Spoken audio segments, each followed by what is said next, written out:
Dear friends, in this section, we will talk about China's FTA strategy. This section includes three parts. Firstly, it will be an introduction about the FTA. Secondly, introduction about China's FTA strategy. Lastly, why China performs actively in regional trade cooperation. As we all know, economic globalization and regional economic integration are two major trends in today's world economic development. As for these two trends, the former develops difficultly. For example, the WTO faces lots of challenges, while the latter develops vigorously. For example, since the 1990s, more and more countries rushed to forge regional trade agreements. According with the WTO's statistic, as of February 1st, 2021, 339 FTAs were in force. This corresponds to 548 notifications from WTO members. Among these existing FTAs, most of them are FTAs. But what's FTA?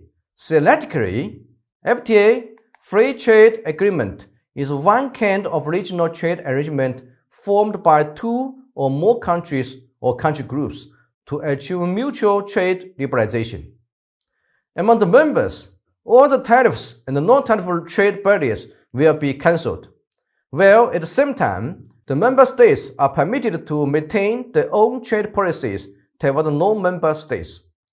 FTA generally includes articles about trade in goods, trade in services, anti-dumping, countervailing, intellectual property protection, and dispute settlement mechanism, and so on.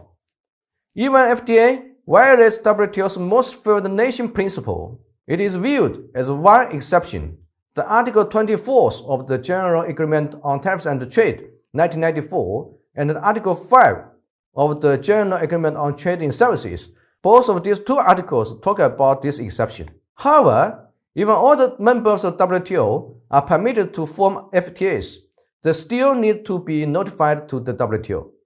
Compared with Customs Union, which requires all the members to adopt one unified foreign trade policy, FTA is more flexible and easier to achieve agreement. Because of this, most of FTAs are FTAs. What's more, we need to keep in mind that nowadays FTA has more extensive meanings. In fact, nowadays FTA does not only about trade liberalization, but also about investment liberalization, financial liberalization, and even political cooperation issues. In the early of 1990s, USA found that the multilateral trading system was difficult to deliver more results, so chose to fund regional trade cooperation. In 1992, USA, Canada, and Mexico signed the NAFTA. Since then, more and more countries tried the best to fund regional, especially bilateral trade cooperations. So, since the middle of 1990s, FTA developed strongly. Besides NAFTA, the other famous cases include ASEAN, TPP, TTIP, RCEP, and so on. Then, how about China's FTA strategy?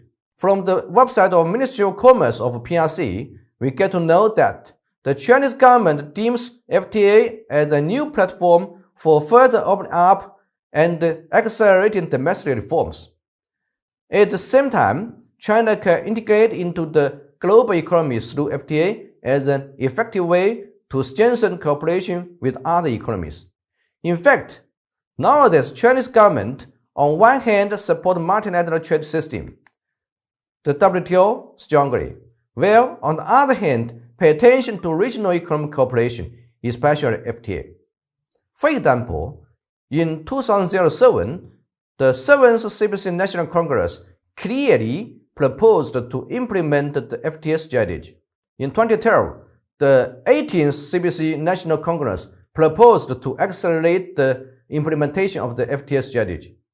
In 2017, the 19th CPC National Congress proposed to promote the construction of FTAs. So, we can find that nowadays FTA strategy is one important part of China's opening up strategy. The central government pays too much attention on this. In fact, China started to negotiate FTAs with other countries or country groups a little bit late. The first FTA China negotiated it with ASEAN 10 countries. The initiative was put forward by China's former Premier Zhou Rongji in 2000. After about 10 years negotiation, China-ASEAN FTA came into force on January 1st, 2010. Since then, China speeded up the pace to forge FTAs. As of October 2020, China has signed 22 FTAs, 11 FTAs under negotiation, and 8 FTAs under consideration. The details are shown in the figures. It's a mammoth deal, nearly a decade in the making. Tariffs will be reduced and goods will flow faster among power-packed team of 15. China, all 10 ASEAN member states, plus Japan, South Korea, Australia and New Zealand. The potential is staggering. RCEP will account for 30% of the global economy, 30% of the global population, and reach 2.2 billion consumers. And this marks the first trade deal between China, Japan and South Korea. RCEP also covers specific regulations for emerging trade trends, such as e-commerce. Standards for intellectual property protection will also be raised. Well, RCEP will remove tariffs on at least 92% of goods traded between the participants. Increase foreign shareholding limits in various services sectors. Well, a new area of cooperation is in the area of government procurement. There will be more transparent regulations and procedures, meaning greater clarity for firms bidding for projects. And let's say that this will help open up overseas opportunities for firms and also benefit consumers in Singapore. On November 15th, 2020, the Regional Comprehensive Economic Partnership Agreement, that RCEP, was formally signed, which means that about 30% of the world's population with a GDP of more than 25 trillion US dollars will engage in free trade under the agreement. We'll take an overview about RCEP in a video. From the video, we can see that RCEP is the largest and the most important free trade agreement negotiated in the Asia-Pacific region. It is characterized by its wide coverage, diversity, and potential. The completion of the RCEP is a significant progress in the implementation of China's FTA strategy under the guidance of Xi Jinping's thought on socialism with Chinese characteristics for a new era, and will provide a huge boost to China's efforts to build a new open economic system, forming a new development pattern with domestic large circulation as the main body and domestic and international double circulations mutual promotion.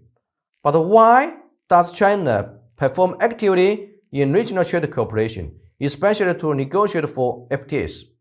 Firstly, it's because FTA can help China cope with external threats more effectively. As we all know, with economic globalization, from time to time, countries will face kinds of threats. For example, economic crisis.